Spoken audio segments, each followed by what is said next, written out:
Assalamualaikum warahmatullahi wabarakatuh.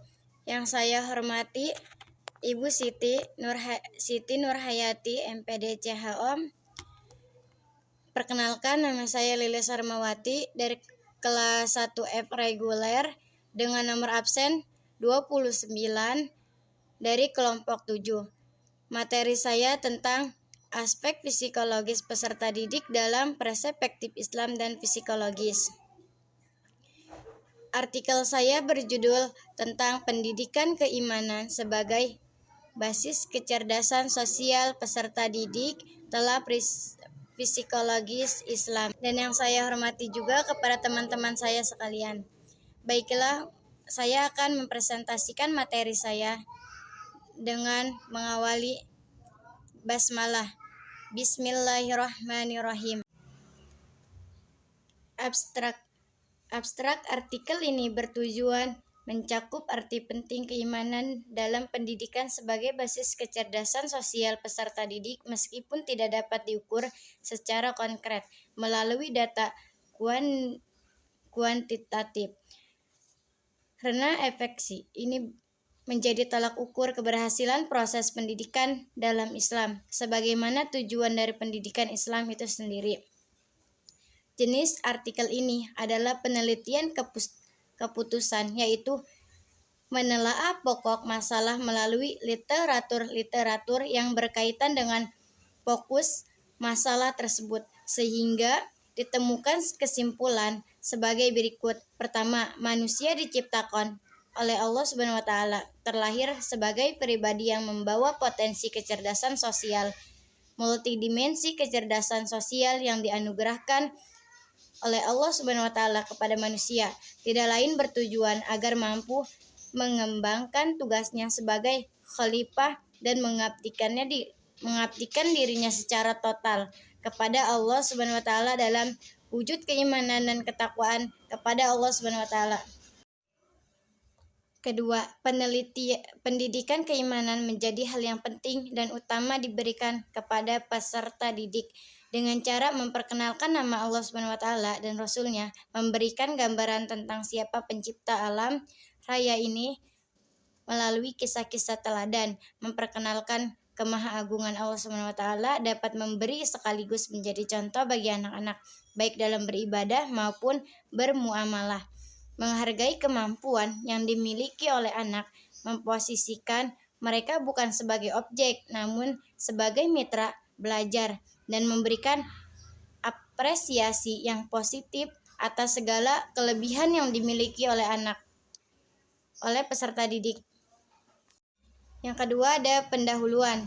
Pendidikan adalah bagian terpenting dalam kehidupan manusia karena pendidikan dapat menjadi wadah untuk mencerahkan kehidupan bangsa.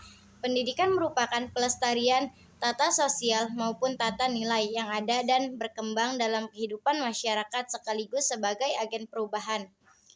Semua manusia di muka bumi ini memerlukan pendidikan karena pendidikan dapat menjadi tongkat kuat untuk mengentaskan kemiskinan pengetahuan, menyelesaikan persoalan kebodohan, membantu manusia untuk mengembangkan pikiran seluruh potensi dirinya agar dapat menyelesaikan segala permasalahan dalam kehidupan dengan cara dan hasil yang sebaiknya.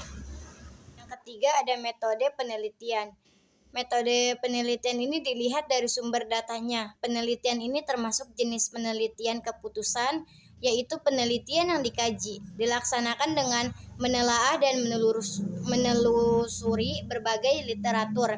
Penelitian ini menyusun dan mencari data tentang penjelasan konsep pendidikan berbasis keimanan sebagai basis kecerdasan sosial peserta didik, perspektif psikologis pendidikan Islam. Tentu kitab tafsir dan hadis sebagai sumber data primer, buku-buku atau literatur dan karya tulis terkait sebagai sumber data sekunder. Dan yang keempat ada hasil dan pembahasan. Dalam hasil dan pembahasan ini, terminologi Qur'ani, ternyata manusia diciptakan oleh Allah, tidak terlahir sebagai pribadi yang tidak membawa potensi kecerdasan, sebagaimana konsep Barat yang dikemukakan oleh Locke. yang dikenal dengan teori tabula rasa. Namun manusia diberikan potensi pendengaran, penglihatan, dan hati, sebagaimana firman Allah. Dan Allah mengeluarkan kamu dari perut ibumu dalam keadaan tidak mengetahui satupun dan memberi kamu pendengaran, penglihatan. Quran Surat An-Nahl ayat 16-78.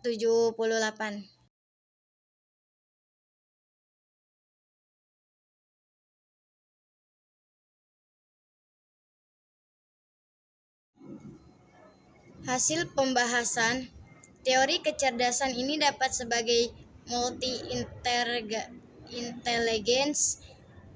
Setiap manusia memiliki semua jenis multi-intelligence, namun pengembangan kecerdasannya saja yang berbeda pada masing-masing personalnya. Dan yang terakhir ada kesimpulan.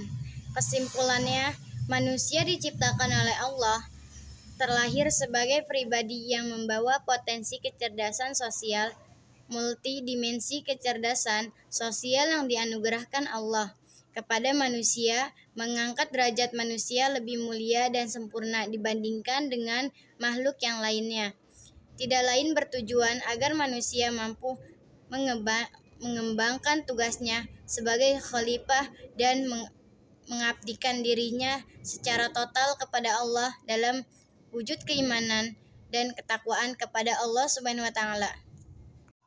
Sekian dari presentasi saya. Wassalamualaikum warahmatullahi wabarakatuh.